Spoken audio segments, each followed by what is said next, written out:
Streaming. Yeah, I see it on my screen. Confirmed. Okay, ready to call to order the January 11th meeting of the Tecumseh Public Schools Board of Education meeting. This is our first meeting of the year and therefore our organizational meeting.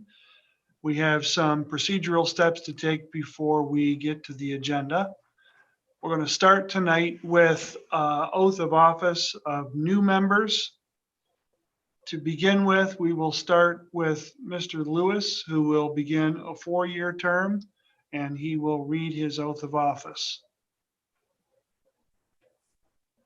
Now? You may begin. Okay, I do solemnly swear that I will support the Constitution of the United States and the Constitution of this state, and I will faithfully discharge the duties of the office of member of the Board of Education of Tecumseh Public Schools, Lenawee County, Michigan, according to the best of my ability. All right, Ms. Haft. Oath of office is noted by Greg Lewis in front of Terry Hafe, Notary Republic. Very good. Mr. Rebatero, 4-year term. Okay, here we go. I do solemnly swear that I will support the Constitution of the United States and the Constitution of this state, and that I will faithfully discharge the duties of the office of member of the Board of Education of Tecumseh Public Schools, Lenawee County, Michigan, according to the best of my ability. Oath of office so noted from Tony Robatero and acknowledged by Terry Hafe, Notary Republic. Very good. And lastly, Mr. Johnson, 2-year term, oath of office. I do solemnly swear or affirm that I will support the Constitution of the United States and the Constitution of the state, and that I will faithfully discharge the duties of the office of member of the Board of Education of Tecumseh Public Schools, Lenawee County, Michigan, according to the best of my ability. Oath of office of Kevin Johnson, noted by Terry Hafe, Notary Republic. Very good. Welcome new members. Welcome back, Mr. Johnson. Happy to have you. I think it's simple to declare and easy to agree. This is a fantastic school district, and we're happy to have you as part of the leadership team. Thank you for your candidacy and for your service to the community. Our next order of business is the slate of officers. I will serve as chair for the opening position of president. I will entertain a motion and a second and a roll call vote on any motion. Once the president is affirmed by a majority vote, then I will turn over the chair to the president to fill out the slate of officers and continue the meeting. The chair hereby opens the floor for nominations. Rick, I would like to nominate Tony Rebatero for the presidency of, or the chairman of the board president. A nomination on the floor. Do I have a second? Tim is trying to weigh in, but he's on mute.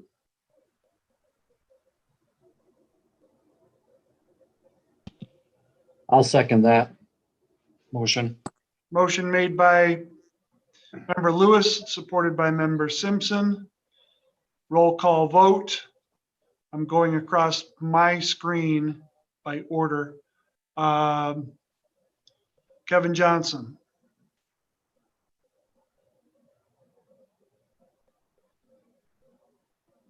Got to unmute. Sorry. I'm going to vote no. Greg Lewis, Yes. Tony Rebatero, Yes. Suzanne Moore, No. Tim Simpson, Yes. John Bensing. No. Greg Lewis. Yes. Uh-oh, we got an echo. Yeah, but somebody's got to mute their live stream. Mrs. Haft, the vote was 4-3 in the negative. Correct. Motion fails.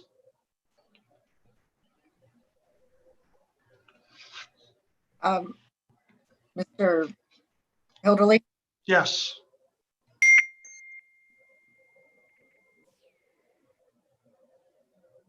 Say that again, Becky. I wasn't asked. Oh, I went You did. past you, so it was 3-3? Okay, Becky, No, okay. 4-3, the echo happened and it got messed up there. Sorry. got it, okay. So motion for presidency failed. I will entertain a new motion. I nominate Kevin Johnson for president. So noted, is there a second? Second. Motion made by Mrs. Brooks, supported by Mr. Benzing. Roll call vote. Kevin Johnson, Yes. Mrs. Brooks. Thumbs up if that was a yes. Okay, couldn't hear it very clearly. Sorry. Mr. Lewis, No. Mr. Rebatero, Yes. Mrs. Moore, Yes. Mr. Simpson, No. Mr. Bensing. Yes. Okay, think I have it right this time, Terry. Was that 5-2 in the affirmative? That's correct. Okay, motion carries. Mr. Johnson is elected as president of the board for the 2021 calendar year. Mr. Johnson, I turn control of the meeting over to you for the rest of the slate of the officers and beyond. Thank you, Mr. Hilderly. I need to take a moment to check with Devin Knight. Devin, do we still have a good live stream through that? Checking now. Yes, we do. All right. I apologize. I got an email that said there was a problem with the live stream. I just wanted to verify. Thank you, Devin. Next on the slate of officers, the chair or the position of vice president of the school board. Could I get a motion for a candidate for vice president, please? You can. I'd still like to nominate Tony Rebatero for vice president. I think he's a qualified candidate. He, again, in the last election we just had, he was a top vote getter as selected by the electorate. He has 40 years of experience in industrial technology field. He's had his own company. He's been a VP. He's graduated from here. His 2 kids graduated from here. He's invested in the community. And I think he deserves a leadership role on the board. All right. Do we have support for the motion? I'll second it. That was Tim, correct? Yep. Thank you. We have a motion and a second. Roll call vote. John Benzing, Yes. Suzanne Moore, Yes. Tim Simpson, Yes. Tony Robatero, Yes. Greg Lewis, Yes. Becky, Yes. and the chair votes yes. We have a vice president, Mr. Tony Robatero. Moving on, candidate for secretary. I'd like to nominate Becky for secretary. You came off like Max Headroom, but I think you said Becky. Suzanne, Yes, you said I would Becky? like to nominate Becky for secretary. Yes, yes. Okay. Dating Telling me I'm himself on- a Max Headroom reference. All right. We I'll have second that. Shutting off this other computer. Maybe that's making it worse. okay. Where was that second? Was that John? That was me. Thank you. John and Suzanne, we have a motion. We have support. Roll call vote. John, Yes. Tim, Yes. Suzanne, Yes. Tony, Yes. Greg, Yes. Becky? Yes. And the chair votes yes. We have a unanimous vote for Becky Brooks as secretary. Candidate for treasurer. May I have a motion, please? I would like to nominate John Benzing. I'll second that. All right, we have motion by Suzanne and support by Becky. Roll call vote. John, Sure. Tim, No. Suzanne, Yes. Tony, Yes. Greg, Yes. Becky, Yes. and the chair votes yes. Motion passes. John Benzing is the treasurer for the upcoming year. That concludes our slate of officers. Next on our pre-agenda is the Pledge of Allegiance, led by Mr. Tim Simpson. Tim?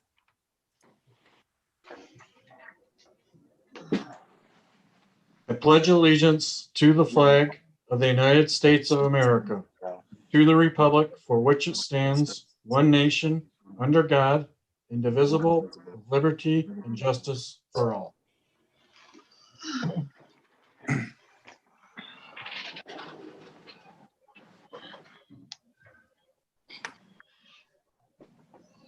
All right, that brings us to our good news from Mr. Rick Hilderly. The good news this month is the majority of the people on our screen tonight. School Board Recognition Month is January. And each year we at least have to acknowledge and thank the members of the board for their service. Certainly we're restricted and typically we will have cake and if we're in person, in the past, we've had kids or adults in the district who've had different presentations.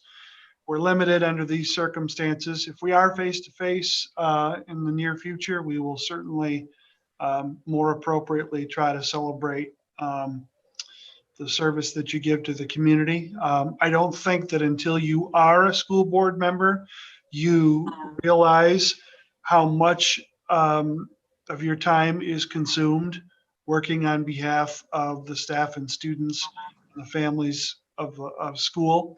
And most of you have done something like this before or are continuing to do this. And you do understand the time and the dedication and the scrutiny that it puts you under. So just a large thank you on behalf of the district employees for the time that you are committing to help support all of the needs of our students and of our staff and our families. Thank you very much. Thank you very much, Rick. We have public comment on agenda items. It looks to be that we have, well, two people, although one is indeed a group. Let's get them in here.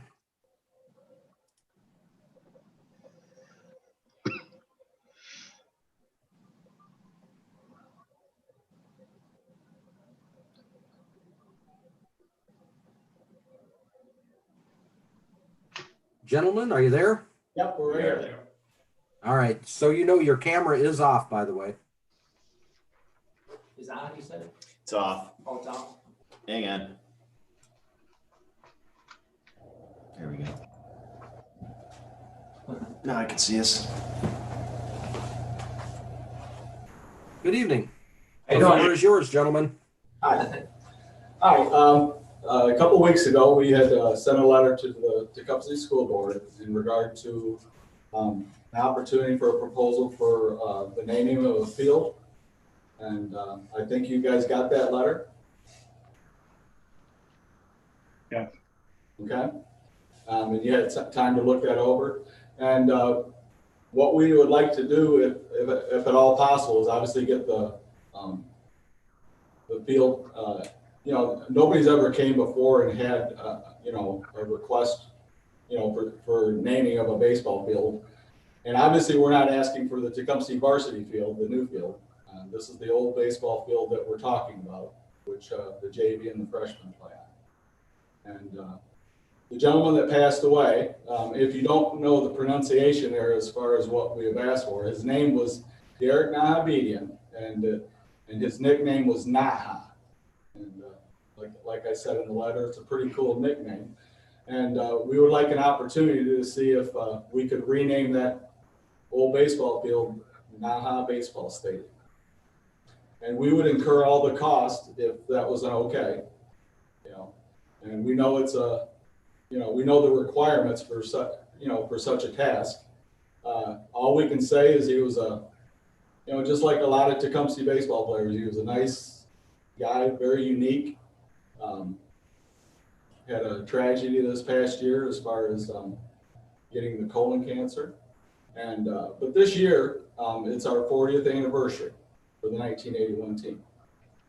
And we had talked, we were going to throw a celebration party, but he had passed away before that party. And what we're asking is an opportunity to rename the field and just, you know, and it'd be some nice sunlight for the community. And Derek's mother taught for over 27 years for the Tecumseh school system. I don't know if you know, but her name was Ann Merrill, and she taught art. And stuff. And like I said, he was just a pretty special guy, and obviously you saw in the letter where you know, he's left two young boys that he was in the middle of really enjoying what he was doing in life. I mean, he was the coach. He was, from what I heard, everything in the basement had to do with baseball for his kids to help him and stuff. And as good a stepdad as Derek had, he really became a father that, you know, was lacking in his life. You know, I mean, and he was 48 years old when he started having children and met Jill. So, you know, they're still pretty young. So, and you know, and we didn't put the stats in, you know, as far as a baseball player. They were pretty phenomenal and stuff, but we didn't want to go into that. And like I said, and if this does go forward, we had talked to Coach Bollinger, and you know, and if you guys decide not to do this, we're going to still do something because it is the 40-year anniversary, and we would like to do something during one of the baseball games and stuff, and you know, just to kind of get to know some of the kids in the, you know, this next year, which is 2021 here, and go from there. And we've already talked to Coach Bollinger there, and the baseball team is going to do another thing too, out of the class of 81 and 82 that played, which is we're going to start a scholarship for the two boys and help them out as well. And I think that's about it. What was his mother's name? I didn't catch that. Ann Merrill. She had a son that graduated in 78 or 79 and 79 because he graduated with my sister. And then Derek graduated in 81. So she had two boys there in the high school and stuff. So, and Derek was one of those guys. He could have been a college baseball player. He threw his arm out in college. He had actually tried out for Central Michigan and stuff. And one of the gentlemen over my shoulder, he went to Central and played and stuff. So that's Marty Waller and stuff. So, and there's another thing too. What this team did accomplish in 1981, which you read in the letter a little bit. it was a pretty special feat. I'm telling you, there was probably over 5,000 or more there that day watching a baseball game in Tecumseh. And that'll be 40 years here this spring and stuff. And like I said, you guys have did, as far as the community and me moving back, you guys have did something wonderful to these baseball stadiums. We did not have that kind of baseball stadium. One of the things we did after practice, which was mandatory, practice got over and we all had to go throw our gloves, and then we had to go pick up rocks in the infield. And there were boulders. That was one of the things we did. And, you know, but like I said, that holds a lot of special memories. I know it holds a lot of special memories to a lot of the kids that did play there. But, you know, what we were able to accomplish that year, and then the next year, the senior team went 19-1. I mean, Tecumseh had, you know, and that's one thing we like now too. We were just talking a few minutes ago at the job Mr. Bollinger's done. I mean, you guys got a pretty good baseball program here. And that crew back then was a pretty good crew. And, you know, obviously we would have loved to win the state championship. And I'll end it right here. Derek was supposed to pitch the state championship game. Marty got us in the semi-state at Tecumseh. And the story behind that is we went up to Central Michigan and played, only for the rain to come. So we had to go back home to come back the next Saturday. So then we come back the next Saturday. We spend the night at Central Michigan again to play a state championship game, only to get rained out again. So we're farther into the summer, and Derek has already canceled his trip to Europe twice, with his parents already over in Europe for his senior trip. And he had to make a very tough decision. A young man named Mickey Hyatt got moved up. The guy over here had already thrown his arm out, Mark Walters. So they moved Mickey Hyatt up. Bob Ondervik had already broke my face with a baseball in practice. So, but what I'm saying is Derek had to make a tough decision, and we always have talked about it. You know, wow, I wish we would have had Derek, because him and Marty were in the zone as far as that season, and to me they were unbeatable and stuff.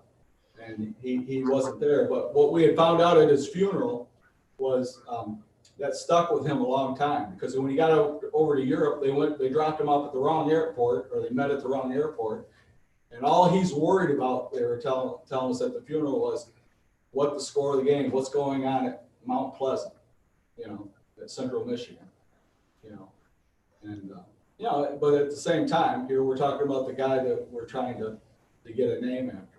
And, you know, and the nice thing about this, there was no malice. Sure, we wanted him there, and we all pretty much say, yeah, I wouldn't have made that decision, but it was his decision, and he respected his family. And the last thing I'll say is, was the nicest thing about anybody when you find out after, you know, they've gone, is that he accepted the Lord in his life, and he became the father that a lot of us wish we could in this life. So, and that's where I'll end it right there. Okay. Just to advise the board on the issue, I had a conversation with Mr. Smith last fall about this issue, and honestly, at that time, we didn't have any policy in the board policy manual about board naming rights for any of our facilities. Luckily, last year we addressed many of the policies, and one of the things that is now in the board policy manual has to do with this sort of thing. And the board can consider putting a community member's name on something like the baseball field that they're discussing. So the board has a couple of options. The agenda could be amended tonight, and it could be on as a discussion item for this evening, and then an action item at the second meeting in January, or it could be placed as a discussion item next meeting and then voted on 2 weeks after. So just to advise the board, there is policy that addresses it, and you are allowed to discuss and consider. Thank you, Rick. At what Gentlemen, point would we again, discuss thank you that? very much. Hang on, Tony, did you have a question for Rick? Well, I'm just curious to ask a question, Rick. When would we discuss that in this agenda tonight? I mean, If The you procedure amend, would be when we got to the agenda, the approval or revision of agenda, what we would do is take a motion to amend the agenda and include the discussion of naming the ball field. There would be a second to that and then a vote to approve the agenda as revised. Okay? okay, when would the discussion take place about that at that point? At the discussion items down under section 9, Okay, all right. where it says very good. discussion items, it would be added to that list. Thank you. All right. Gentlemen, again, thank you very much. I'll let you out of the meeting and bring Thanks, in guys. our next guest. Appreciate your time. Thank you. Yeah, thank you. Very good, Jim. Good job. Cool.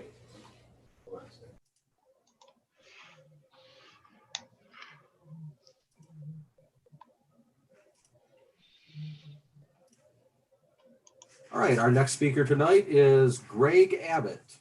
Good evening, Greg. The floor is Hey. yours. Good evening, everyone. Can you guys hear me okay? Yes. Yes. Great memories there. My last baseball coach at that field was actually Coach Hilderly, if you can believe that. So that would have been also my last year playing baseball. So anyway, thank you to Mr. Lewis and Mr. Robertero for joining the board. I want to acknowledge and welcome you guys there. And also to Rick's point, just acknowledging all of you on the board. You guys are tasked, with a lot, and I recognize it's certainly not easy very often. Purpose for me, sharing my statement tonight, I believe you all have a copy of the letter I wrote. I wanted to share that, with you guys and read it. But the motivation behind it really is just to refocus our district. I feel like we've been too distracted on a lot of negativity. And a year that has been the year that it has been, with numerous challenges that none of us have ever faced before, and looking to navigate through that and to do what's best for the kids.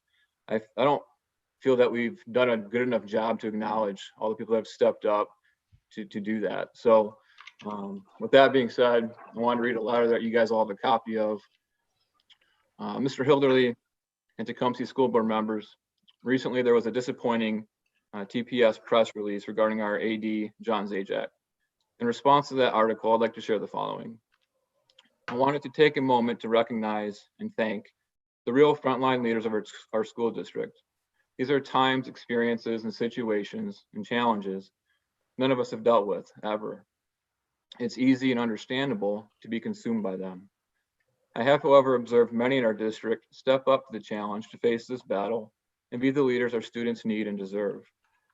These teachers, coaches, instructors, and parents need to be recognized for their strength and leadership and standing up for what is good. In the early, dark, and cold morning hours, I see music teachers setting up outside instruction for their students by flashlight. In their spare time, I see gym teachers and coaches hosting outdoor workouts for any willing to attend and willing to put in the work. All the equipment being carried in and out, wiped down over and over and over, taking and documenting temperature checks, social distancing in parking lots and fields, demonstrating to these kids what hard work, commitment, and doing what's right looks like, keeping them safe. Let's not forget the numerous virtual music events, theaters, or hosted virtual social events, just so these kids can, quote unquote, play with their friends. Parents taking on roles as coaches, backyards and driveways becoming practice areas, just so these kids can have some sense of being kids. I know I'm missing so many because these are just the experiences of our 3 kids. We thank you, and you all are very much appreciated. All this should be obvious, but we've been too distracted with those looking to inflict their own negative agendas in our district. Recently, there's been too much negative noise from individuals looking to cause harm to our real district leaders. Some of these individuals are sitting on this board. A few of these parents have the ear of individuals on this board. This is unacceptable and it needs to stop. As a school district, we are better than this. I believe the actions and opinions of these certain individuals do not reflect our school district as a whole. I am proud to be a resident and parent of students at Tecumseh Public Schools. I am one to stand up and support our leaders. I am one to celebrate and recognize those willing to fight for what's best for our students. The few people causing all this harm are welcome to take their agendas elsewhere. In my opinion, you're not welcome here. This community, this district, and most importantly, our students have my support and all that is good. And that's all I have. All right. Thank you, Mr. Abbott, for speaking tonight. Thank I hope you. you have a wonderful evening, and we'll see you again soon.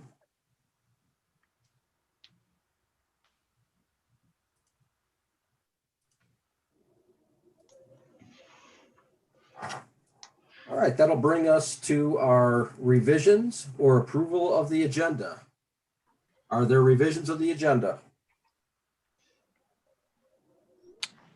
I'll make a motion that we add that.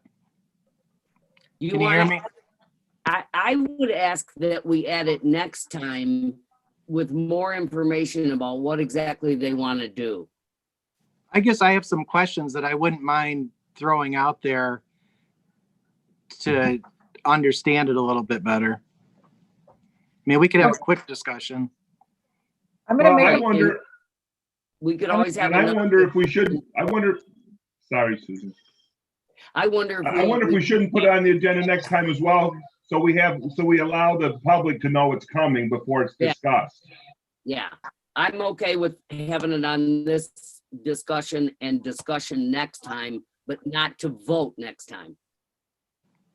think the I can public tell needs to you be that aware. the gentlemen Okay. are looking for a dedication of the field in the spring. So we're not in any kind of a race to get this done. Okay, good. So to redirect here, do we want to have a discussion? Is there a motion to have discussion about it tonight? I'll make a Yeah. motion to have a discussion tonight. I'll second that. All right. So we have a motion and a second there. Are there any more revisions to the agenda? yeah. I'd like to make a motion to add a discussion about the investigative report. Okay, we have a motion to add a discussion about the investigative report. And did you have something to add to it, Becky? Well, let's go ahead and cycle through that one. Okay, have do you have a list of things to add? Yes.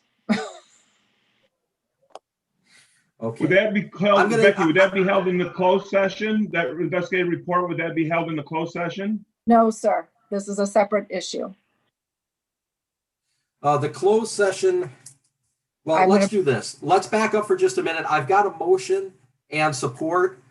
Let's take a vote on that one. We have a list of things to revise the agenda with, and to keep things clear, we're going to take a vote on each one. And then once we have an assembled agenda, we will vote to approve the whole thing. So first, a roll call vote on adding a discussion of naming the baseball field. Roll call, John, Yes. Tim, Yes. Greg, Yes. Tony, Yes. Suzanne, Yes, Becky, Yes. and the chair votes yes. So we will add that to discussion items. Now, we have a motion. Becky, please repeat your first revision. I advise to add to our discussion items, the investigative report. All right, do we have support for that? I'll second it. Okay, we have support for that. Roll call vote to add the, Can I get clarification? yes. Not, Are we talking about the recon report? Yes. Yes, we are talking about the recon report. We're not discussing the contents of the report, however. The contents of the report are, the report itself is board business. The contents of the report, there's no board business to do with the contents of the report. So we can't talk about the contents of the report because it's not board business. We are talking about the report in general. Becky, I assume that as we have in the past, when there are third-party investigations, those reports are released to FOIA. Is that the intent of your motion? Yes, sir. Okay, so really what we're talking about is the official act of releasing third-party investigations for FOIA. Okay, so we have discussion of that. And we have roll call vote to add that to our discussion agenda. John? Yes. Tim? Yes. Suzanne? Yes. Tony? Yes. Greg? Yes. Becky? Yes. And the chair votes yes. We will add that also to the agenda. Becky, did you have more to add or to the agenda? Lastly, I move to remove the closed session. My understanding is there's some things that took place shortly before, longer necessary. Rick, what was the purpose of the closed session? You're muted, by the way. Here. The closed session was requested as an attorney-client privilege, having to do with some legal questions related to the report. That situation has been dealt with by myself. I guess the second complicating factor is that I haven't heard from our attorney since this afternoon, verifying that he's available tonight. But primary to that is that the situation revolving around that discussion has been taken care of. All right, so we have a motion to remove the closed session from the agenda as it is not necessary and not able to be facilitated by an attorney. Do I have support for that motion? Support. That was John. All right. Again, we have discussion at this point Yeah, about let's have this? some discussion. Yes, absolutely. Well, Yeah, I think that, go ahead, just somebody, Nope, go We ahead, don't Tony. discuss, I mean, this isn't the time to discuss it. We can discuss Okay. it. No, this is a We discussion. we can discuss the motion. To add it to the agenda or remove it to the agenda, we should discuss that, but not the topic itself. Right. So, Right. exactly. So what was the, I'm sorry, who was starting? I think it was Tony that was starting discussion. well, I think that, I mean, although the topic's been dealt with, and I understand that, I think there are some questions about exactly how it happened that would, maybe I have certainly questions about. Again, I'm not trying to, open another can of worms. I just have questions that I think that maybe all the board members might be interested in. So I was thinking we could still have that. Well, the problem is in order to have that closed session, everything has to be taken care of in open session. To go to that closed session, if we can go there to review a letter, a communication from an attorney, we can go there to discuss something specific with the attorney, but the attorney has to be there to discuss it. So Well, I have specific questions. I have specific questions about the recon report. About the contents of the recon report? Yes. Okay, the best avenue for that would probably be, we cannot talk about the contents of it because right now that report is under a confidentiality. It's a privileged document. So we cannot talk about the contents of it. It's privileged to us, Kevin. It's privileged to the board, so we can talk about it. It is, but we can't talk about it in open session. Correct. my and that- Right. Right. And that's why we should probably go to closed session to speak with our But we attorney. can't go to closed session because what's in the report isn't actually board business. And we could discuss it with an attorney. You're absolutely correct. But our attorney isn't present. Well, let's see if he gets present, because, it's at the end of the meeting anyway. So if he's not here, we can't go into closed session without him, of course. So. Okay. So Kevin, Yes. But there's nothing that we as a board can do about this situation. So I guess I don't understand, this isn't something that requires board action. The board wasn't involved in the decision-making process or the things that happened through, from this report, I guess I don't understand why we would want to spend more money on legal fees to bring a lawyer into a closed session for something that we have no effect on. We can't change the decision. This was a internal, process that's been completed as of today. So I don't understand the point of going back in and discussing something that we don't have the ability to change, and the outcome will not change based on the discussion. It'd be a very So- expensive to beat a dead horse. Well, I'm not trying That to it beat may a dead horse. I'm trying to understand why the horse left the building, so that's all. So, I mean, I That should be understand that. pretty obvious what happened if you read the report. Well, it's obvious what, Excuse me. Can Tony's questions be answered via email?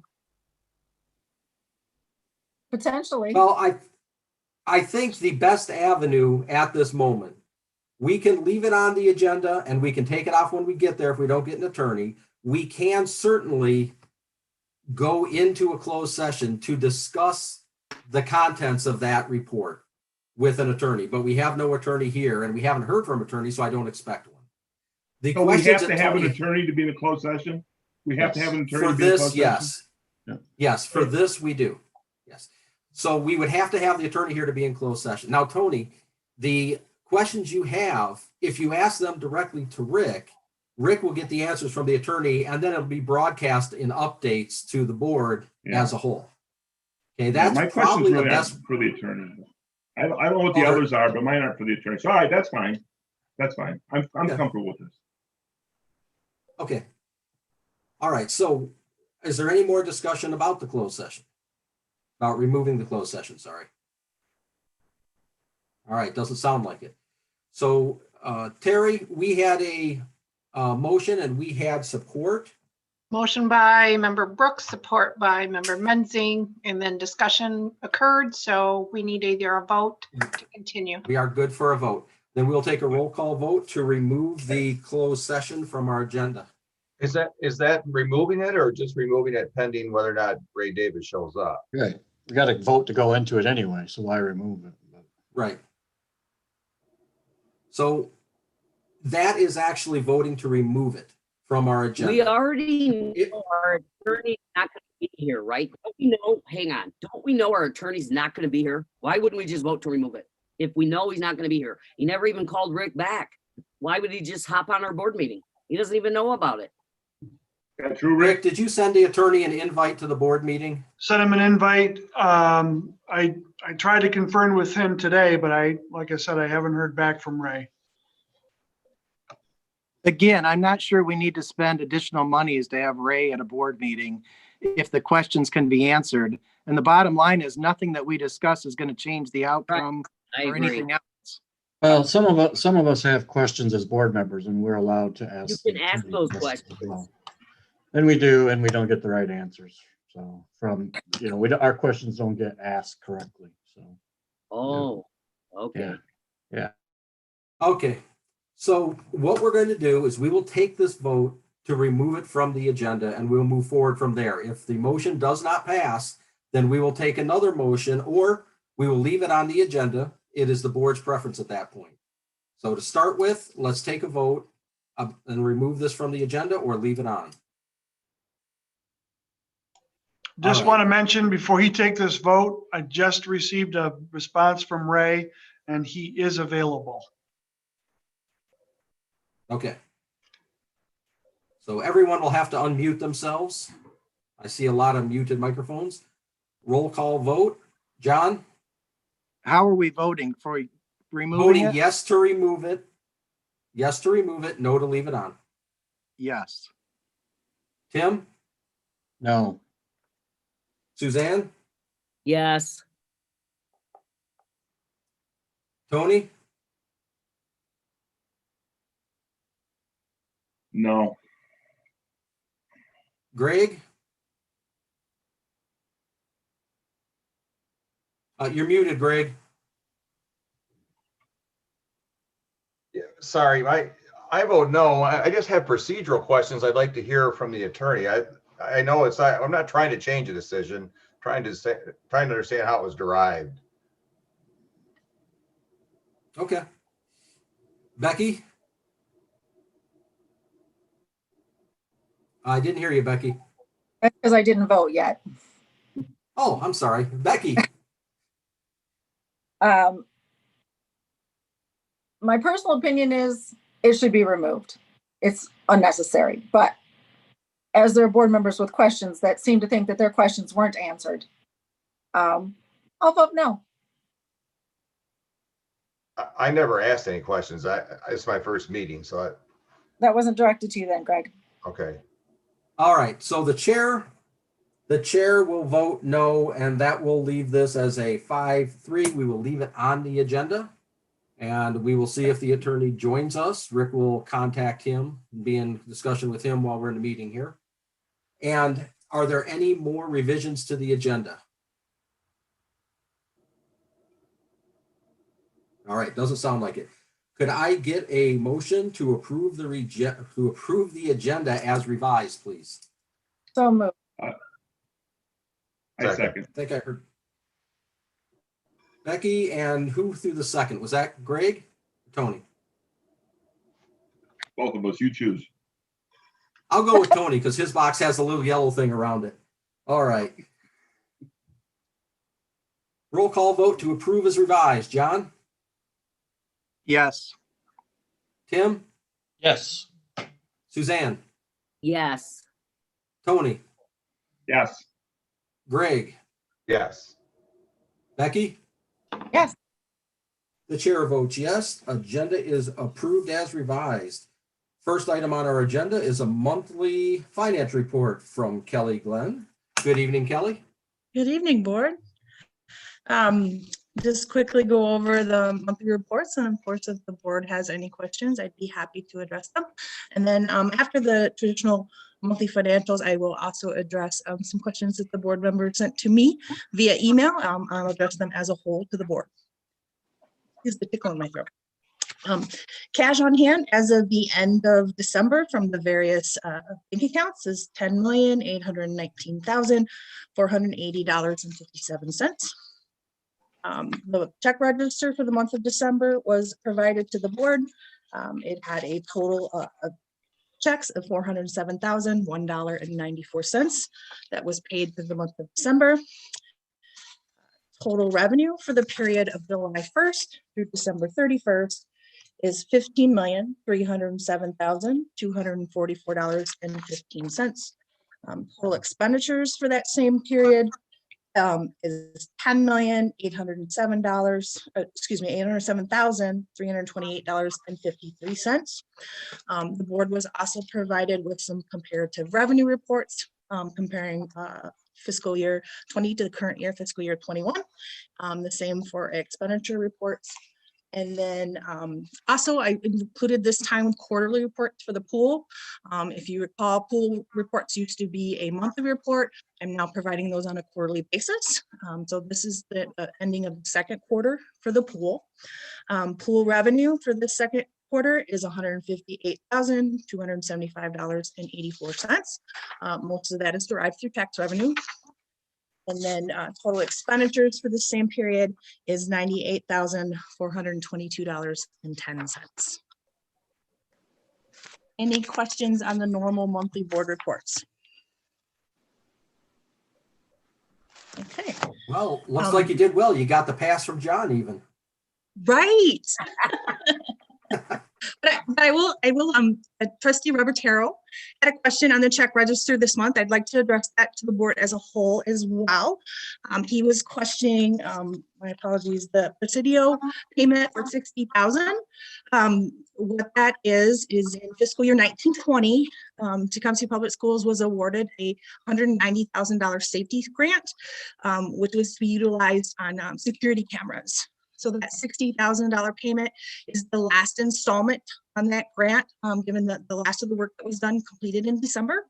That final report is due at the end of this month. I'm compiling that information. It'll be submitted and will be reimbursed. Thank you. Yes, absolutely.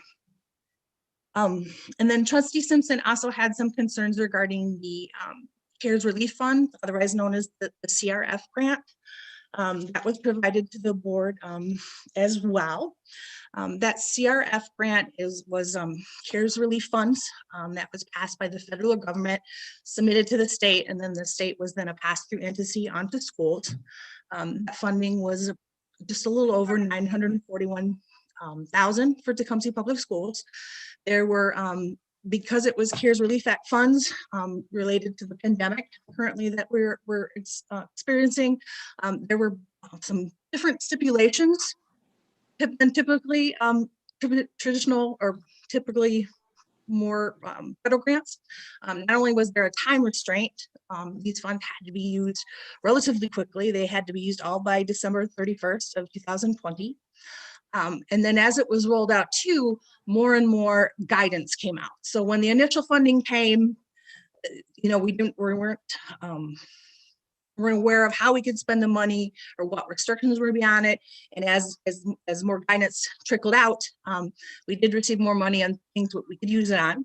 But there were some, particularly we could use it on PPE, so personal protection equipment. We could use it on technology. We could use it on anything related to COVID that wasn't in the prior year's budget.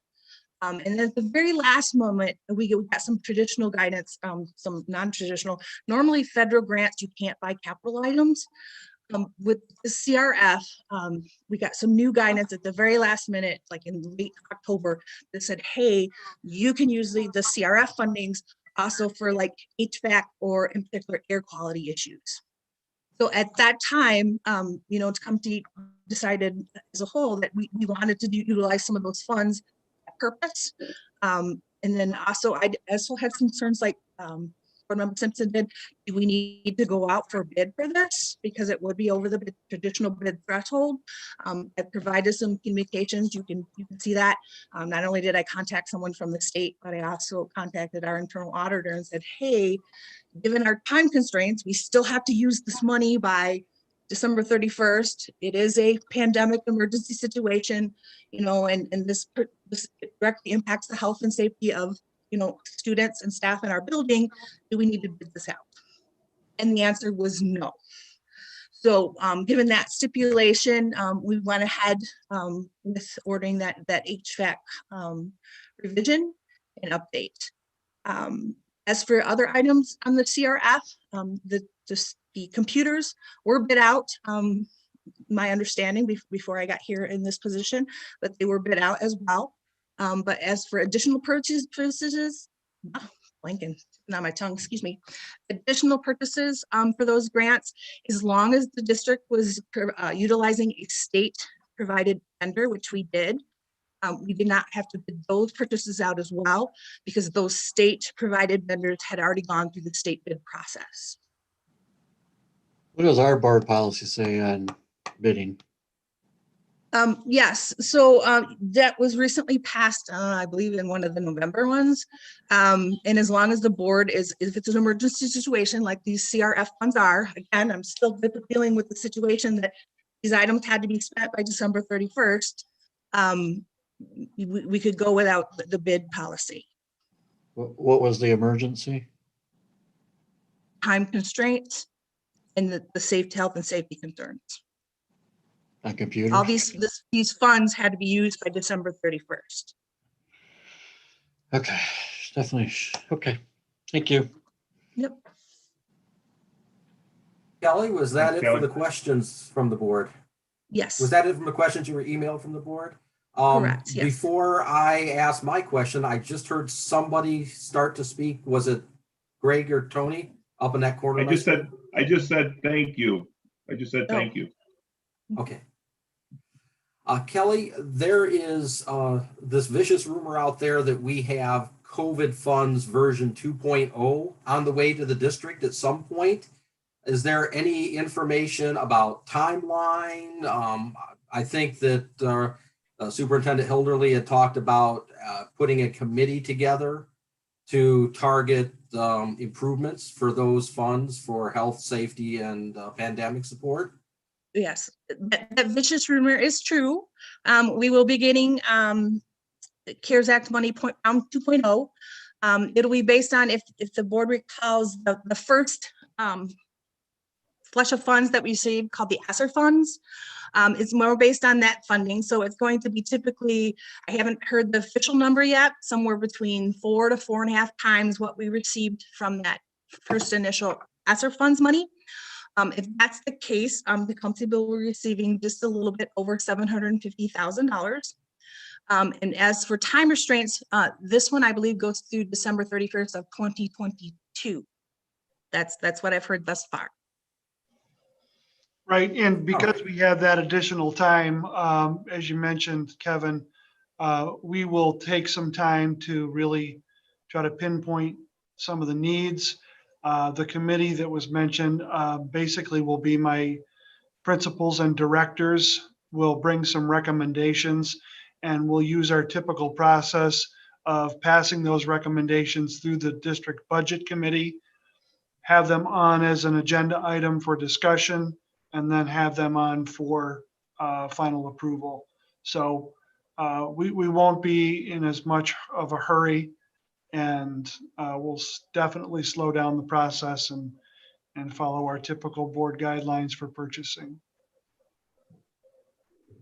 All right. Thank you. Any other questions for Kelly? All right. Thank you very much, Kelly. That's going to move us on to our discussion items. First discussion item is the extended continuity of learning plan with two-way communication reporting. Rick? Thank you. Not recommending any changes to our instructional formats. We continue to offer in-person learning.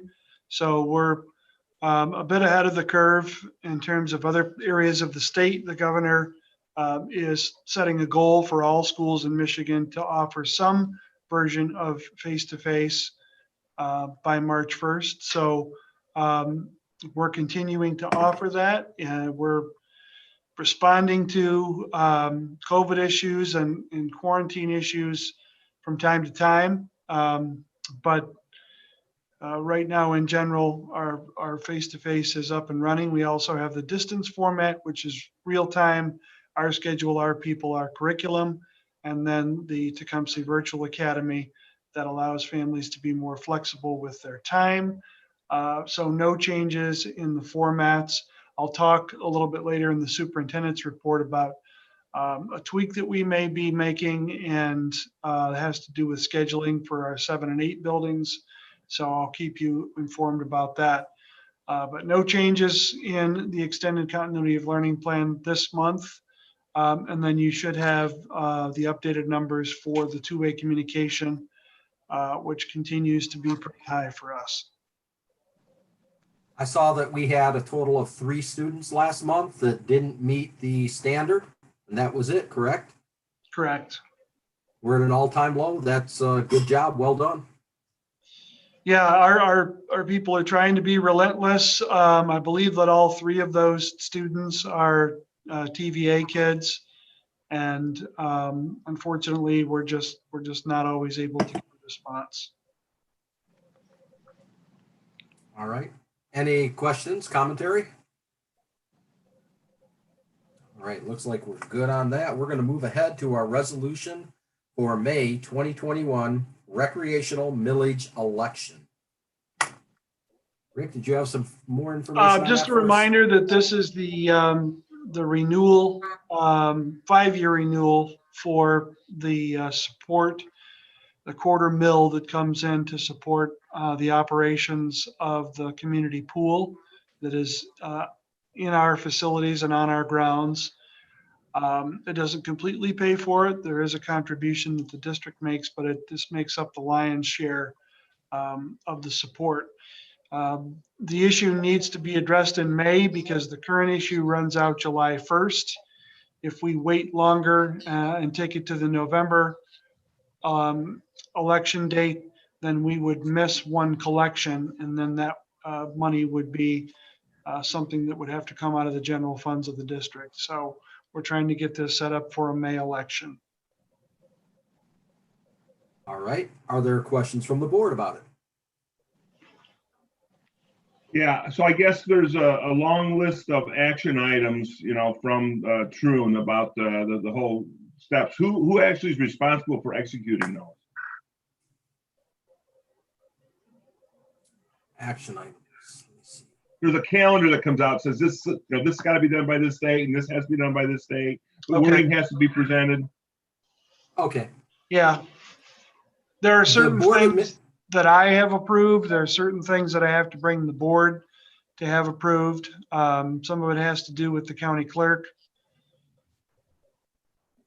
So So it's will this be coordinated the- through. Go ahead, Tony. Will Okay. this be the only issue on the ballot that day? From the school district, I believe that will be it. I don't know. I don't know if the city has anything on it or if it's just the school election. That detail, I don't know, but I can certainly provide for you. Probably doesn't matter, but I am concerned that we're going to also go for a millage renewal in November, right? Well, we do have a committee that has made some recommendations that we've put on pause. They're going to come back out in the spring and make a recommendation to the board about the possibility of a bond issue for the November vote. That will be significantly more than the 0.25 mil pool renewal. Will that be an increase? The issue in the fall will not be an increase. It will be the same levy that we're currently levying, slightly over 7 mils on our bond debt. I just worry about we're going 2 times 1 year for a renewal. I mean, it doesn't sound like there's anything we can do about that, but I know in the past as a voter, I'd be like, are you kidding me? They're coming again? We just did this in May. Right, and there'll have to be a strong informational campaign to educate voters as to why we're doing that. But this one for May really needs to happen before the July deadline. Because it's a July expiration date, then the vote is typically in May every 5 years. I think the big thing to remember is that this is a renewal. It's not a new mill. So it's not an increase in the tax base. It's strictly just a renewal, and it doesn't, create any changes or higher taxes for the people in the community. Yeah. Sometimes people don't always like to hear that. I mean, just, the townships have to pay for an election and all that. If there's nothing we can do, there's nothing we can do. I just wanted to make sure there's nothing we can do. It sounds like that's the case. Well, if we pass on it, it's going to cost us money. Right. I get it. Have to go for it. And to answer your question about the schedule, I guess it's not. That is usually managed by the board and district administration office, led by the superintendent. So he will organize that timeline, and as things get checked off, he'll come to the board at our usual board meetings twice a month to get our approval for anything that we need to do with it.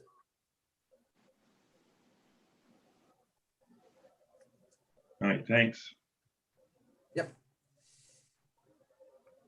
Next discussion item, we have a couple of donations up next. Rick?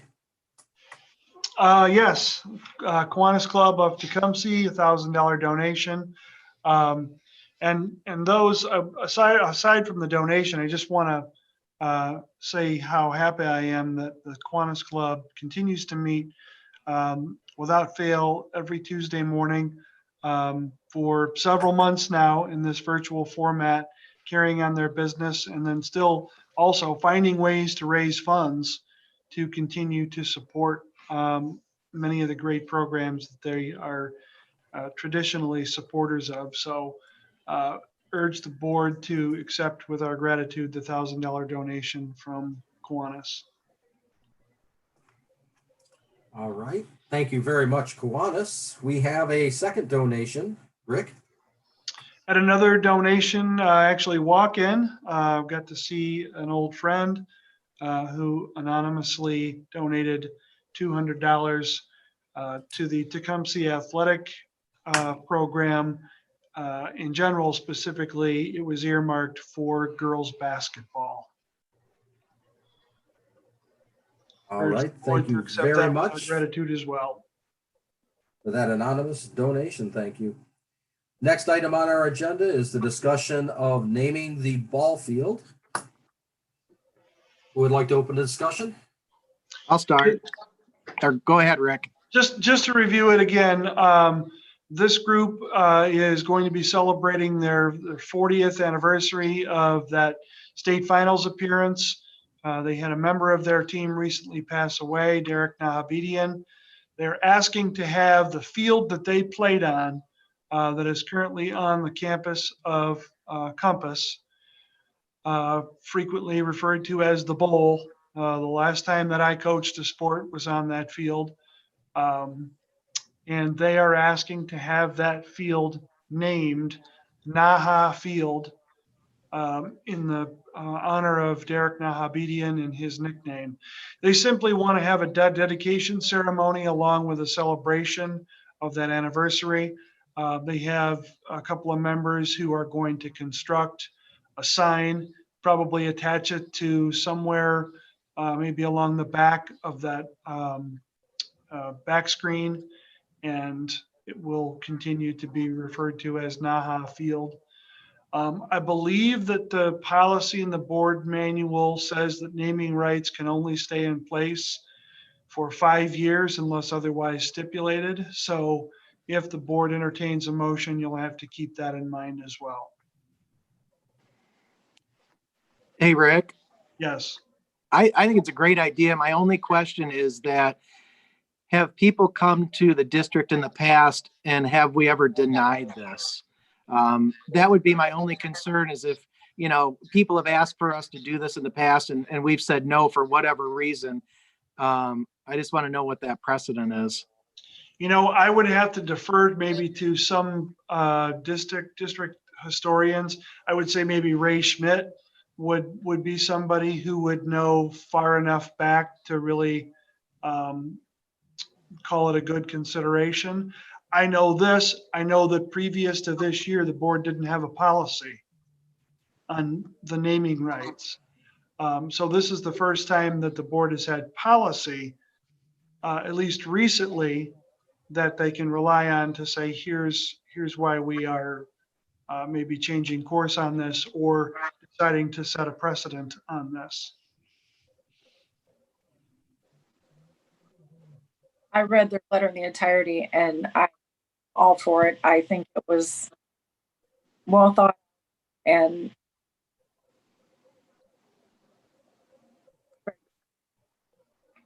I think it would be an honor to have that field named after him. Do we have any other fields that are named after anybody? I'm assuming we don't. Nope. You know, we really don't even have an official name ever dedicated for the football field that we play on. We refer to it as Indian Stadium, but there's never been any naming rights applied to that. So it's, I guess, more of a ceremonial name. But to my knowledge, there are no other fields that are dedicated in the honor of anyone.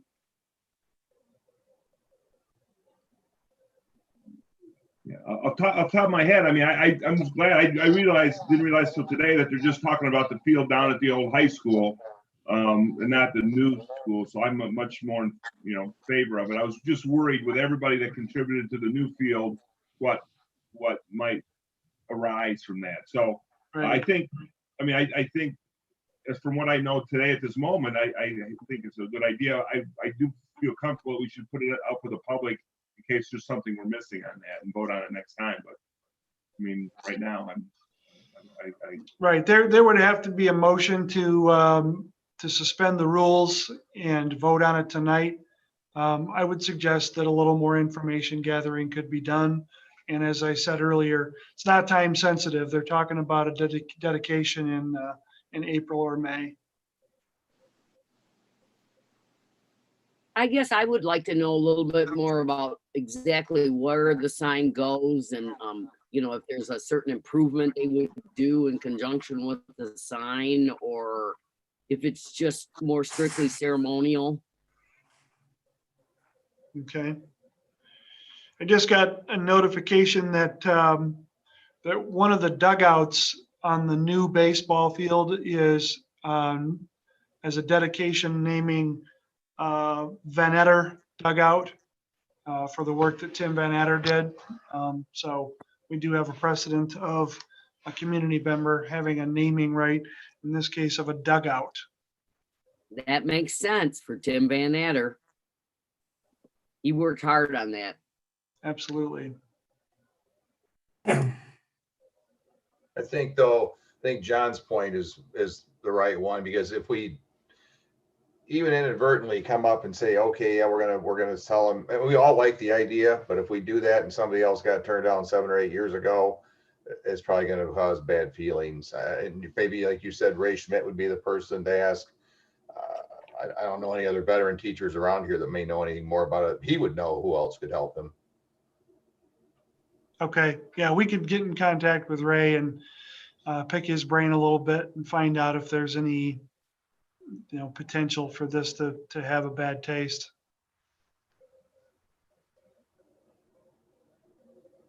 Sounds All right, good. any further? All right, any further discussion? All right, we'll move on to our last discussion item. Becky, the recon report was added. This was your ad. Lead us off, please. We've had several, and we have to have the discussion. Because it is. Becky, lean towards your phone a little bit. I think you're too far away from your phone. The mic's not picking up. You're choppy. Is that better? Give it a try. Okay. So the is currently under an investigative privilege. It is the board's property. We've had several requests for it, and as such, we have to have the discussion and motion to remove that privilege to make it FOIAble. At that point, once it's FOIAble, it would go to our attorney. Our attorneys would redact any personal private information, and it would be made available. All right. And this is similar to the other investigative report we had done in 2018, same procedure. Discussion? Have we had FOIA requests? We have had requests for when it will be FOIA-able. Is it normal to make these things FOIA-able ever? Yes. Oh. Yes. It's the same thing we've done with the last one. Right now, I'm not even able to share it with the individual for whom it was identified in the investigation. So I can't, anybody who asks me if they can see it, right now it's the board's property and they would have to release it as a FOIAble document. Is that common? Yes. Yes. Yeah. And we did that with the superintendent, the superintendent that we had the investigation that was redacted and then made public. Correct. Yes, the board had to set aside the exact same procedure. The board had to set aside their privilege, the confidentiality. Yeah. It was then redacted for names, titles, identifying information, personal information. And then it was released to the administration office and made available for FOIA. And Mr. Davis is here and he can probably answer, but I would say that for a non-criminal investigation, it would be typical that the board would make it FOIAble. All right. Not a lot of discussion. I'll say that it's kind of a standard thing. We've done it in the past and I think it's appropriate. Any other discussion about it? I think it's appropriate to be transparent and get it out there. So I agree. Okay. And as I said, I think that we did hear a little bit of conjecture or misinformation from one of our public speakers tonight about it. So it's a good thing to let the facts and the truth out so it can stand for itself. That's absolutely imperative that we're transparent and the truth stands for itself. I think more reason to go into closed session tonight to speak with Ray about it, so. All right, any other discussion? Talk about it in open session. Thank you, Tim. If you wanted to defer action on this until after closed session, we could do that. Or if you guys feel like you have enough information, you want to move forward, we could do that too. We do not have it as an action item, I don't believe. No, we do not have it as an action item before our closed session. All right, if there's no other discussion, we're going to move on to our action items. Our first action item is the acceptance of a donation for $1,000. Does Becky, do you have a copy of the action items? I do, sir. I hereby move to approve with thanks the $1,000 donation from the Kiwanis Club of Tecumseh, with funds being donated to the Tecumseh High School Robotics Club. Second. John was a little bit faster, Suzanne, sorry. He was. He's Roll call vote. John? Yes. Tim? Yes. Suzanne? yes. Tony? Yes. Greg? Yes. Becky? Yes. And the chair votes yes, unanimously accepted with great thanks. Thank you, Kiwanis Club, for the donation. I hereby Next and last, go ahead. I hereby move to approve with thanks the $200 donation in honor of Lori Spots in memory of her father, Robert Spots, with funds being donated to the Tecumseh High School girls basketball program. Second. Thank you, Greg. Roll call vote. John? I was trying to let Suzanne have that, but it's a yes. I thought she Sorry, was Tim. an optimist. Yes. Suzanne? Yes. Tony? Yes. Greg? Yes. Becky? Yes. And the chair votes yes, unanimously accepted. Thank you very much for the donation. Moving on to our consent agenda. Becky? I hereby move to approve the consent agenda, which includes the following items: minutes from the regular board meeting of December 14, 2020, monthly check register December of 2020. Support. There you go, Suzanne. All right, Yeah. roll call vote. John? Yes. Tim? Yes. Suzanne? Yes. Tony? Yes. Greg? Yes. Becky? Yes. And the chair votes yes. Consent agenda is approved unanimously. Next item, superintendent's report. Superintendent Hilderly, floor is yours. Thank you. A couple of things. You have a committee structure document in your packet. We have 4 standing committees, the budget, the curriculum, facilities and grounds, and policy. There are some occasional advisory committees that can come up. The way that these committees are populated is by approval of the president. This particular list was simply taking members off the list who are no longer on the board and replacing them with people who are recently added to the board. So Greg and Tony have taken the place of members that have stepped away or their terms expired. Had a question earlier about how these committees come about. Last year was the first year that we organized these committees, and they were populated. And then, like I said, this time we just replaced names that rolled off with names that came on. So having looked at this, if there are wonderings or maybe movement that members would like, my suggestion would be to email or call Kevin, now that he has been appointed the president for the year, to express your interest in maybe moving around on one of the committees. It's just important that no committee have more than 3 board members. Each committee does not have to have three, although it's better if three people are appointed to a committee, so that when we hold a meeting, there are three members who are present. So this is my suggestion based on the process that I just talked about. If there are any concerns or suggestions that you want to make at this point, those changes can be made, but they have to be made through the president. Questions about that before I move on? Okay, so second semester planning.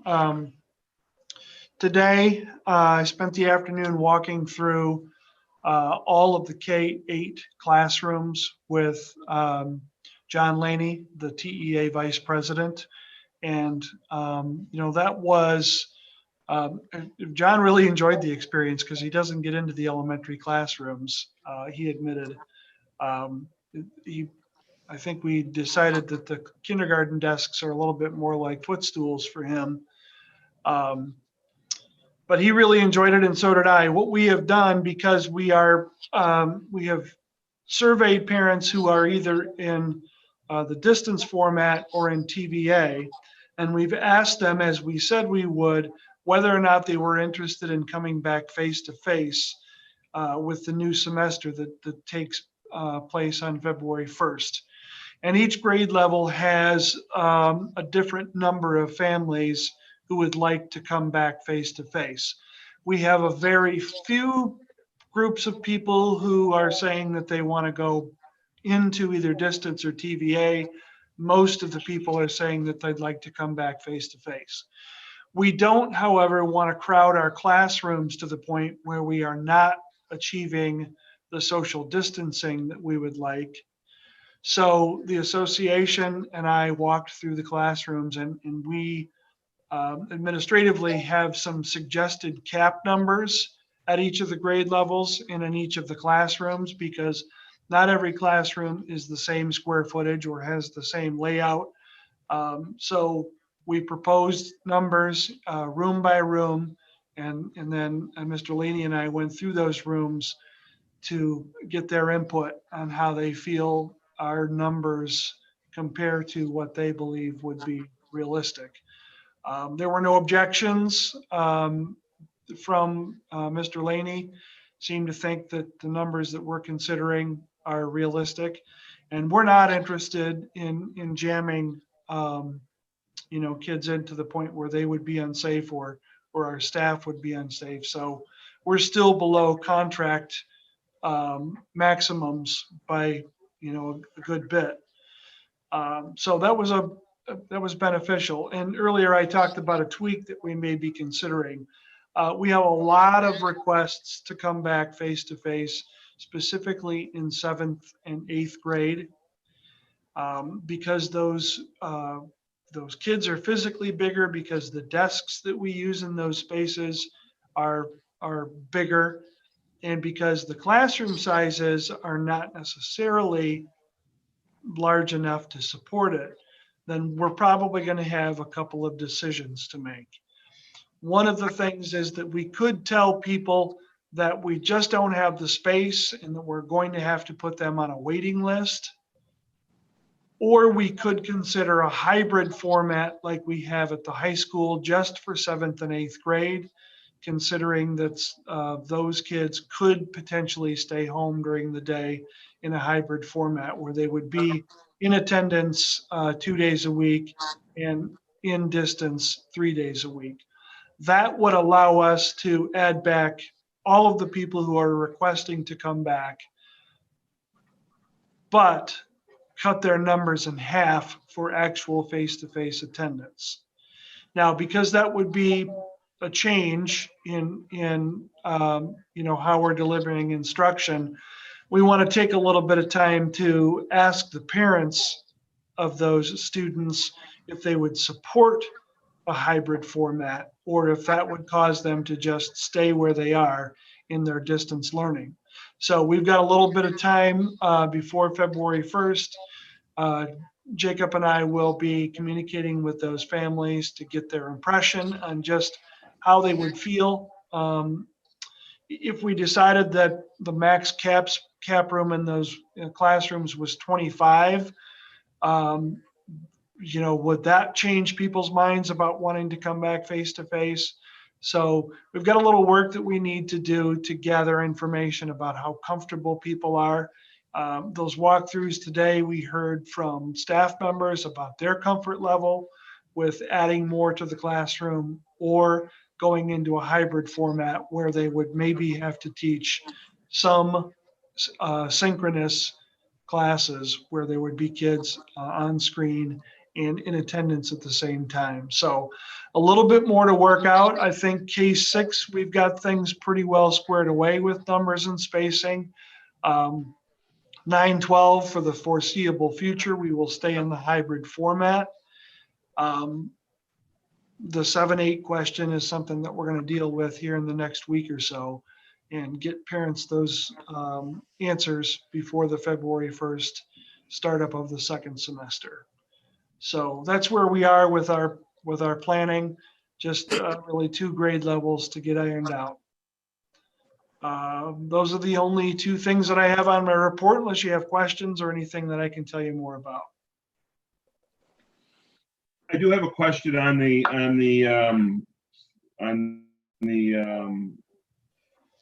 7-8. How many students do you think potentially would end up on the wait list if we decided just to add students back in? I mean, that's a very hard question, but an estimate. Are we talking about 2, 20, 50? In the 8th grade, we have about 25 families who are asking to come back. So we're talking about adding 3, 4, or maybe as many as 5 per classroom. The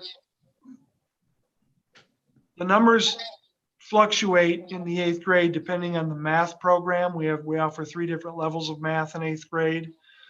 Some of the classrooms are as low as 14 or 15 right now, and some are as big as 22. Space-wise, we don't really see that we could go greater than 24 or 25 in those rooms. And even then, we're still only getting maybe 5.5 feet nose to nose. So if we brought everybody back, I think that most people would be more comfortable to put them in a hybrid at that point. If we bring some back, then we have to figure out, probably by lottery, basically, who gets to come back and who goes on a waiting list. 7th grade, we're pretty good. We have more capacity in 7th grade, and that's because the classrooms in that former 5th grade wing of the Compass building are around 1,100 square feet. So we've got more room to put people. If we go 24 or 25 in there, we can still get to 6 feet. So the Patterson building, the West kids, that's a little bit more concerning. So like I said, we've got some information to gather from parents about how they would feel if we were squeezed in there, or how they would feel if we had a hybrid schedule and kids would be at home during the day. I have a question. So this is all being dictated by the health department, the whole spacing thing. What if we said anybody who wants to come back can come back and the spacing is just smaller? Does that change our rules, or can we not do that? Or do we have to wait for the next lessening of our? Yeah, we have statements in our continuity of learning plan that say that we will be socially distant. So we're trying to live by the language in that plan. And is that the rule? Is that the law? We have to live by that, or can we change that? We can change it. But when we change it, we have to advise parents. Right. We have to know if they want us to change it. And yes, if it's okay with them and we start the social distance, I mean, let's face it, this is not a big risk for them. And it's a bigger risk to keep them out of school. So I say the more we can push towards normalization, the better, as long as parents are okay with it. Okay, good. I appreciate that. Yeah, That's it. I guess, I mean, I don't think you have a good feel for the number of students at some place in the 8th grade, someplace between 1 and 25 on the waiting list. Yeah. But Yes. I agree. I agree with Susan. I mean, I don't like the idea conceptually of making everybody in 8th grade change because these 25 families said, I want to do this. I mean, I understand. I mean, I think we need to find a way to accommodate them. Yeah, But he's and I struggle with forgot that he as wanted well. VP. That's why we want to have some communication with parents to say, what our thinking is. Rick, would the 8th grade still be cohorted that way? Cause exposure, we would have limited amount of classes out. Would they still have that availability? If we brought more kids back in, and we weren't in a hybrid. Right. Yeah. See, one of the things that the 8th grade is doing is they're running a block schedule. So they go to fewer classes each day, but for longer periods of time.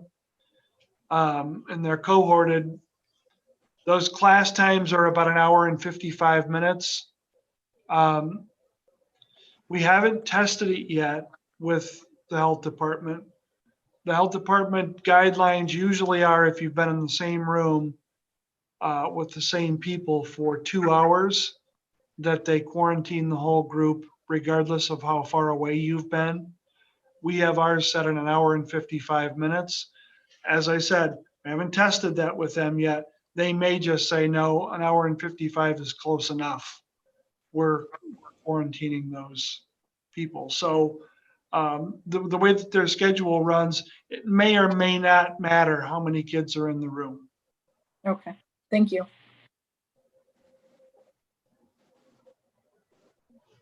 And that's just a quarantine issue. That's not necessarily what we believe is safe. And Right. That's ultimately our decision, though. Ultimately. I was more trying to find out if we'd have to have the whole school. Didn't we? Time. Yeah. Yeah, those are the decisions we have to make, and by the next January meeting, we'll have a decision, and we'll keep you advised. And certainly, if you have any community input that comes to you on this issue, have them get in touch with me, and we'll have a conversation.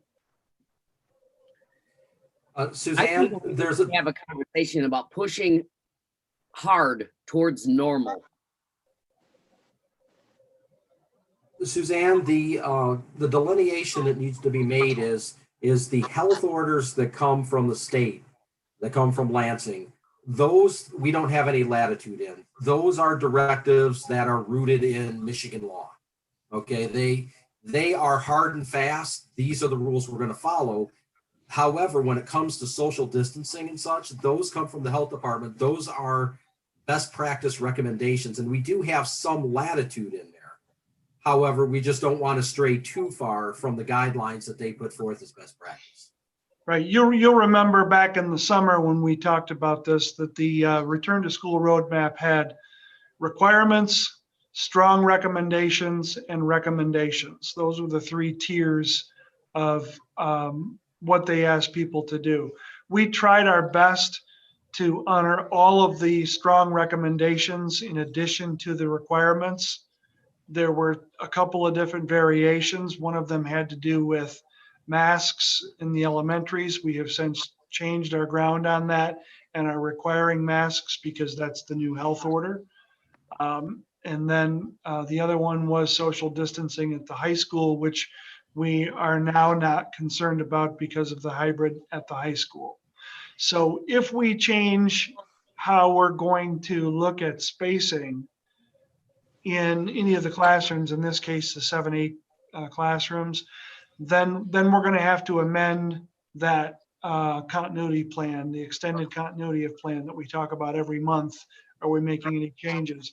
That would be something that we would have to change if we're going to go away from any of the parameters that we've already set. The classrooms at the 8th grade building, the Patterson building, are full. In terms of the desks that are in there, they've each got 24 desks, and there was maybe a couple of exceptions where we could get one more if we wanted to. Right now, with the number of kids who are face to face, those classes are not full. I think the highest number we heard was 22, with an average around 18 or 19. So we're getting pretty good distancing now. If we let more people back in, we're going to be shrinking that distancing, and we're going to have to probably amend that plan. If I could just say real quick, Rick, I mean, what I tell Rick, tell all our clients is that, regardless of my personal feelings or our personal feelings, let's rely on our health department. So whatever we do, let's get health department approval for it. Because if we do that and something happens, it's going to be really hard to pierce governmental immunity. If we can say, hey, we followed the directive of, our medical officials at the health department. So at that part, then if something bad happens safety wise, that can be traced back to a decision that we made, if we relied on the health department making that making that decision, then we're in the best position possible for defending against something personally against any of you. And I'd like to piggyback on that with, we are due, Ray and Rick can probably both tell me, we're due for a new order from the health department next week, correct? Or this week? This week, Friday. Friday this week. So that's going to change the landscape. And the static out of Lansing that I've heard lately has been that they're on a big push for everybody to be back with butts in the classroom by March 1st. Is that right? Their goal is to get everybody face to face. It's a goal. It's not a mandate or an order. She stated it as a goal. So I would look for the health orders and the recommendations to, if they want to meet that goal, then they're going to lighten them up some, and we'll probably be able to get more kids in the classroom. But we absolutely want to use our latitude within their approval.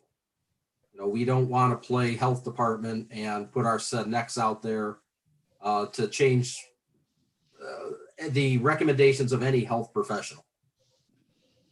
It's just pretty easy to do, to say, hey, this is what we're planning on. Health department, are you guys okay with that? And once they give us the okay, get that in writing, then boom, we should be good. Thank you, Ray. Agreed. Yep. Thank you. Any other comments, discussion? I would just say that I wouldn't really necessarily support the hybrid unless we had a majority, almost unanimous consent from the parents whose kids are currently in class. Just because I don't think it would be fair for them to change that model.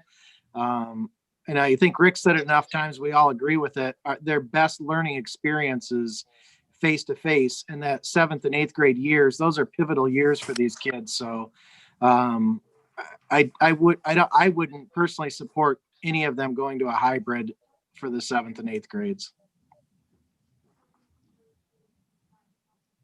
All right. Okay, good to know. Any other comments, discussion? All right. I think the Zoom delay is over. Next item is item scheduled for our next agenda on January 25th of 2021. We have some good news yet to be determined. I'm sure there will be good news. Discussion items, 7,000, 8,000, and 9,000 policy updates.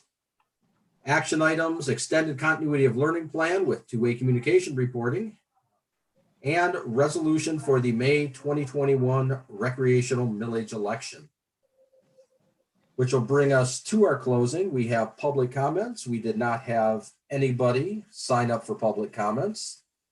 board member comments and discussion. Any open comments or discussion from board members?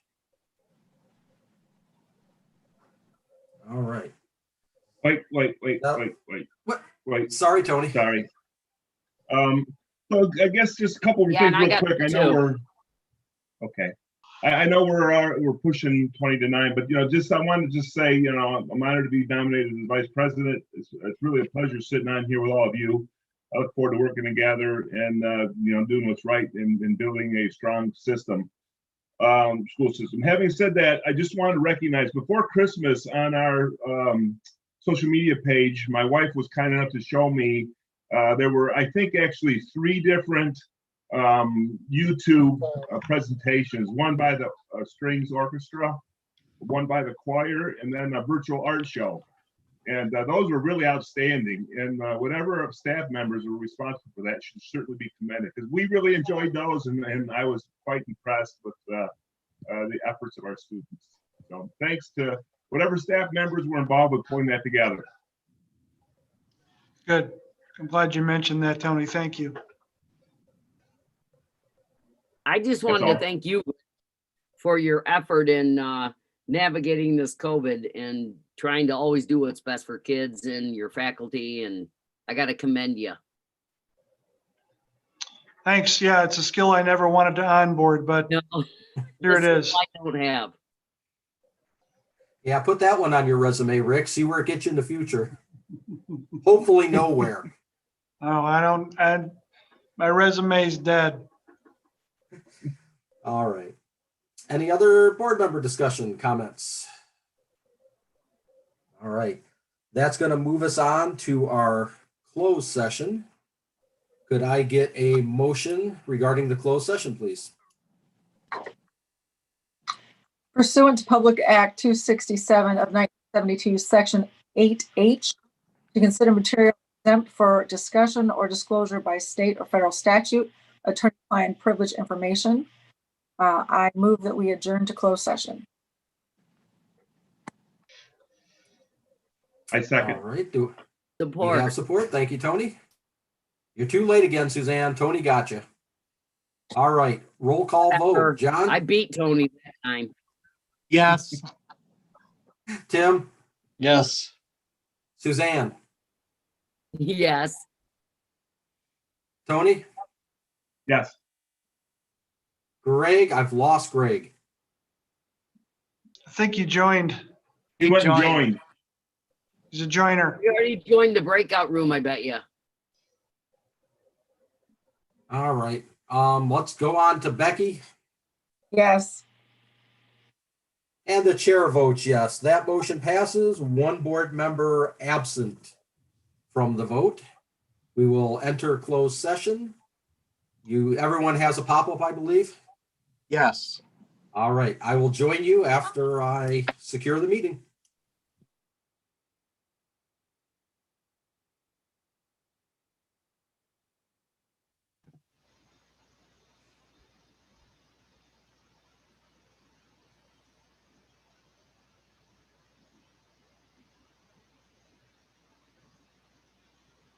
All right, Devin, is everyone clear of our live stream? Yes, sir, with the exception of you. All right, then I will join them and we will return in a while.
Tim, right? All right, is everybody back?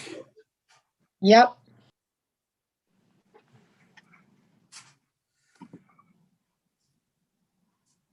Terry, let the record show we've returned from closed session at 9:34 p.m. All right.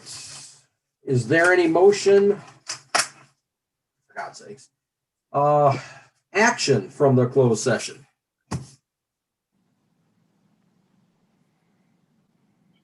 Kevin, is it appropriate to make an action on the report at this time, or do you want me to put that on the agenda? Well, I'll tell you what,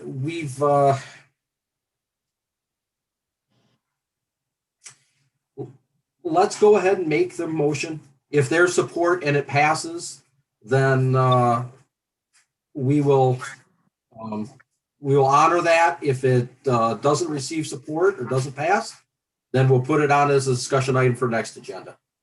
Fair enough. So with that in mind, I will move that we remove the investigation. What was the term again? Investigative I'll privilege. tell you what. Thank you. I remove the investigative privilege of the report and have it sent to Troon for redaction to be a foilable item. Support. John beat you that time, Tony. Got to be faster. We have a motion. We have support. Roll call vote. Becky? Aye. Suzanne? Aye. Greg? You're muted.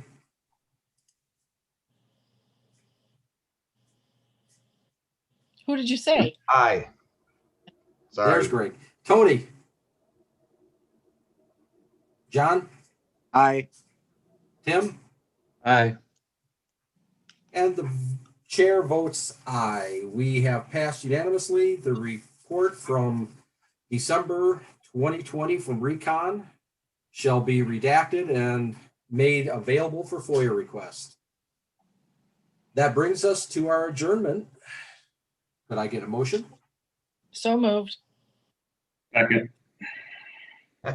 Tony's got support. All in favor, say aye. Aye. Aye. Thank you very much, everyone. Have a wonderful night. Good night. Thanks. Good Bye. night.